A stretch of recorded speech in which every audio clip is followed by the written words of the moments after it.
Hey guys, so this is our lesson from March 29th. If you know what day of the week it is during all of this, I am very impressed with you. But we are working on a new way of studying scripture together, and we went through that on our Instagram Live, but this is the same lesson just on a different platform.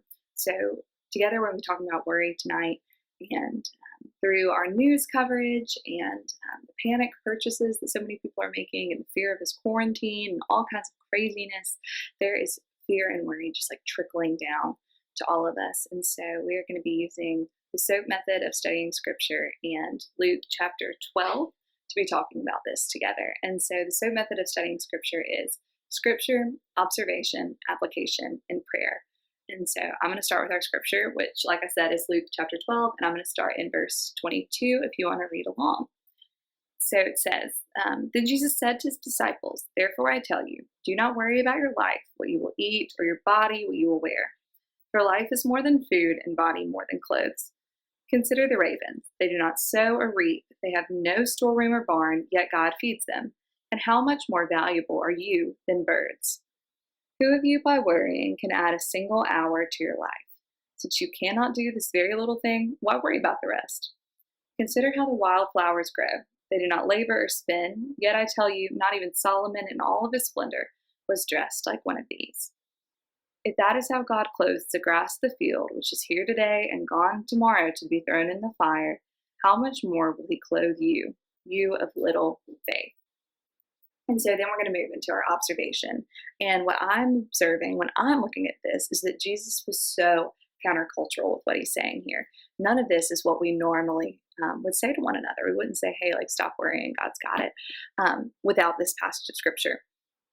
So this kind of statement almost makes you go, Jesus, are you sure you know what you're saying? Like, people are losing their jobs, people are dying.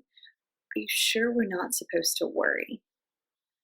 But worry is the one sin that we let ourselves get away with universally. Everyone says, oh, it's okay. It's all right. Don't worry about it. It's fine. You can worry a little bit. It just means you care. It just means you have a big heart. When in reality, like, Jesus commands that we don't do this.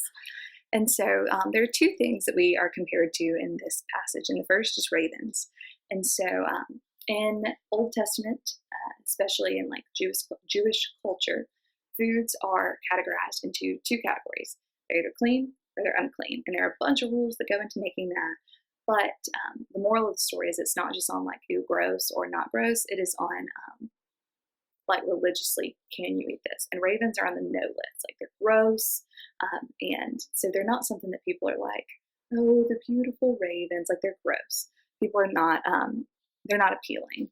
And so Jesus is saying here, like, God takes care of the ravens. Like, the ravens. Of course he's going to take care of you. And that doesn't mean that God has a little bird feeder out for the ravens. They just step out and get all they want. Like, what an ideal world that would be, but that's not the reality that we have. And that's not the reality the ravens have either. But we're also compared to wildflowers. And I like that comparison a little more. Jesus is saying, like, look how beautifully that God clothes the wildflowers. The space is so gorgeous and it's so fleeting. Like, it's beautiful and then it's gone. And you are so much more valuable than the birds, and you're so much more permanent than the grass that's here and then it's gone. And so, how much more will you be loved and cared for? And so, then we're going to move into our application. So we've read, we've seen, and now we're going to learn. And so, how do we overcome worry? And one of the biggest ways that I found is to turn pacing into prayer. So in my prayer, I always find more reasons to trust God, not less. And prayer is a gift to us from God that we would achieve that peace from knowing that God is in control.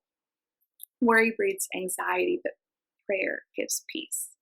And so my second thing I can learn from the scripture is to call on your support team when you're feeling worried. Your friends, your trusted adults want you to have that same kind of peace, and that peace that gives you perspective.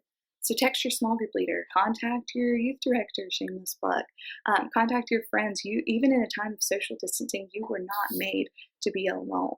Though we are physically distant, we don't actually have to be socially distant. You don't have to be socially exiled during this time.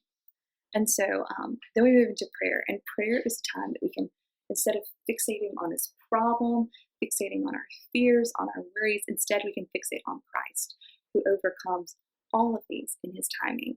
And so we can move from the issue back to Christ.